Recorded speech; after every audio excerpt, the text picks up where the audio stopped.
कार्तिक का महीना आया। सभी औरतें तुलसी माता को जल से सींचा करती थीं।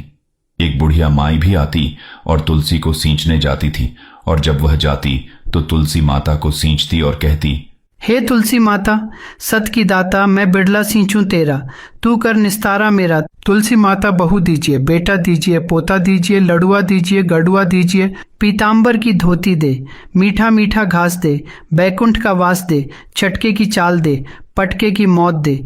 तुलसी का पत्ता दीजिए, मुंह में गंगा जल दीजिए, सूरज की साख दीजिए, गंगा जमुना को नीर दीजिए, चंदन का दाग दीजिए, झालर की झनकार दे, दाल भात का जीवन दे, ग्यारस की मौत दे, श्री कृष्ण का कांधा दे। कुछ दिनों में ही तुलसी माता सूखने लगी।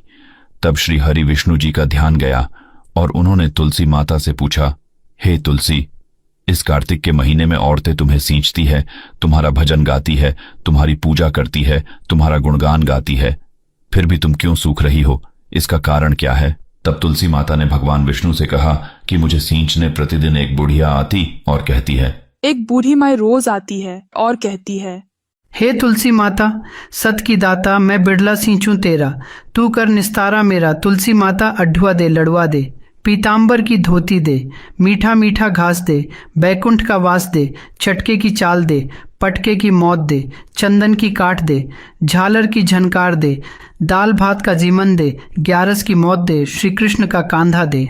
मैं उस बुढ़िया की सब बात तो पूरी कर दूंगी, पर कृष्ण का कंधा कहाँ से दूंगी? श्री हरि विष्णु ने तुलसी माता से कहा, तुम चिंता मत करो तुलसी, जब उस बुढ़िया का अंत समय आएगा तो मैं अपने आप ही उसे कांधा देने आऊंगा।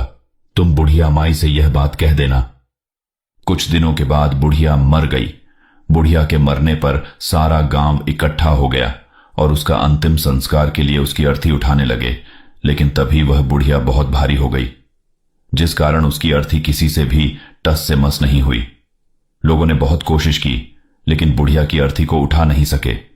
सभी लोग बोलने लगे कि यह बुढ़िया तो बहुत संस्कारी थी, दिन रात पूजा पाठ करती थी, इसने तो पाप नहीं किया था, फिर यह इतनी भारी कैसे हो गई?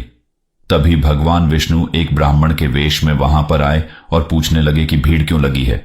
तब गांव वालों ने बताया कि एक बुढ़िया मर गई है और वह इतनी पापिन थी कि उसकी अर्थी किसी से भी उठ नहीं रही है, वह बहुत ज्यादा भारी हो गई है।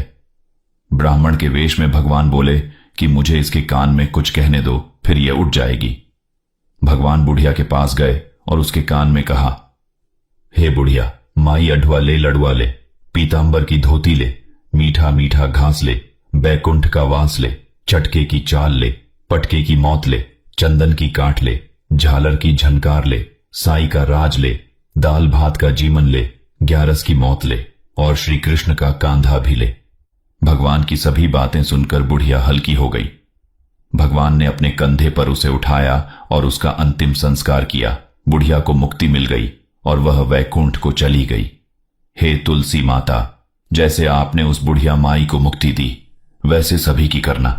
जैसे भगवान ने उसे अपना कांधा दिया, वैसा हमें भी देना।